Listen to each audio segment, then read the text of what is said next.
Hello guys! Good morning!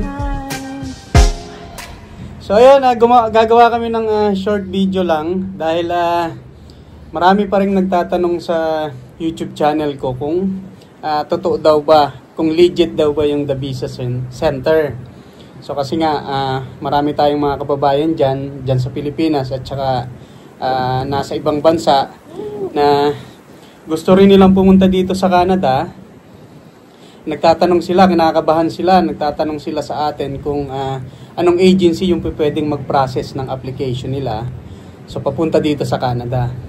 So ayun, nakagawa na kami na dati ng video na to na kinonfirm na nga na. Visa Center is a legit immigration consultant.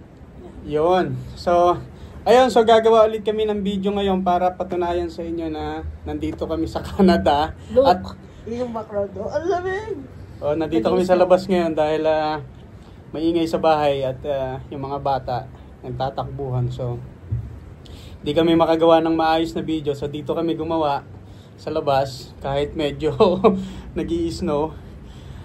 So, yung The Visa Center po ay legit na company, legit na immigration consultant.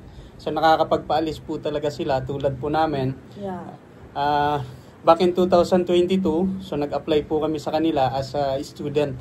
So na yung wife ko po, nag-aral dito sa Canada. So yun, nandito na kami ngayon. So ngayon is 2025 na, so nandito pa rin kami. So totoo po na legit po sila dahil nga yung mga kababayan po natin is nangangamba baka ma-scam dahil usong-uso nga po yung pag-i-scam ngayon at pag-take advantage ng ating mga kababayan. Papunta dito sa Canada. So kung gusto nyo pong mag-inquire at direct makausap po sila kung sino po yung nag-process ng application namin, Ilalagay na lang namin yung lalagay po namin yung link yung sa description po ng video na to kung sino po yung pwede nyong makausap. Pwede nyo rin po kami message through Facebook, Instagram at yung YouTube. So pwede po kayong mag-inquire sa amin para po makausap sila ng kayo po mismo direkta po sa kanila. Yes, po. So yung mga yung mga nagtatanong po diyan at saka yung mga nag-apply na hindi sila sigurado, pwede rin po kayong lumapit po sa amin para pakausap po namin kayo sa kanila. So marami na po kaming natulungan na kababayan natin at lahat naman po nung in-applyan nilang branches all over the Philippines kasi may mga branch po sila sa atin sa Philippines. So meron po silang mga branches doon. Sa Philippines, marami po. Saan ba? Alam ko may listahan ako check ko lang yung listahan ko.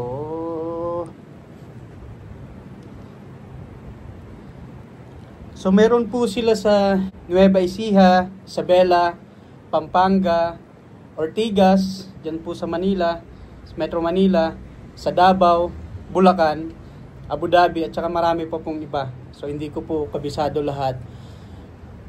So yun, so yung video na to, kukonfirm ko lang po sa inyo para hindi po kayo ma-scam.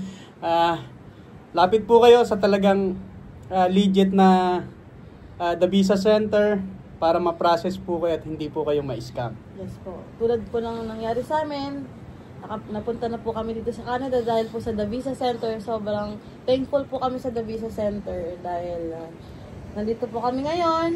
Nakikita yung magandang view ng Canada. Yung snow, nandito yeah, pa yung snow. Yung snow. So, sa mga gusto pong mag-tourist, mag-student, message nyo lang po sila. At hindi lang po sa Canada, yung mga country na pwede mag-student or mag-tourist. Meron din po sa meron po sila sa New Zealand, Australia, USA, Spain, Ireland, at dito po sa Canada. So yun, kung gusto nyo po mag-aral, matutulungan po nila kayo. Kung gusto nyo rin pong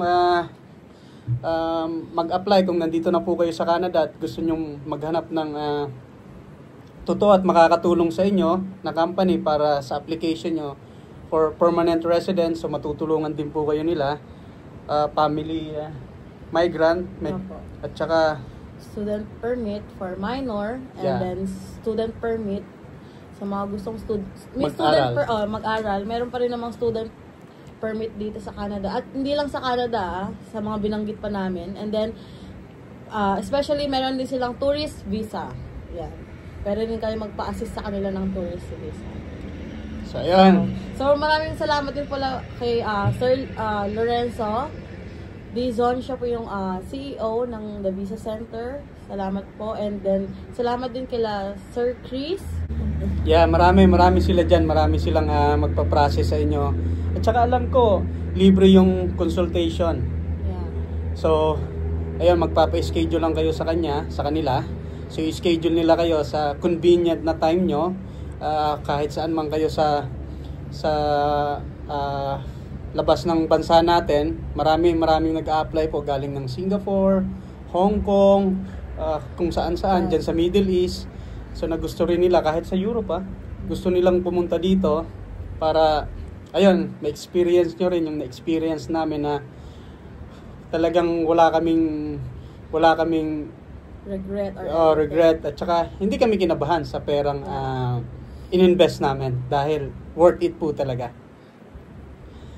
So yun, thank you so much sa panonood nyo ng video na to. Ayun, keep in touch. Message lang po kayo. Dadirect po namin kayo sa kanila. Maraming salamat. See you po sa next na video. Bye!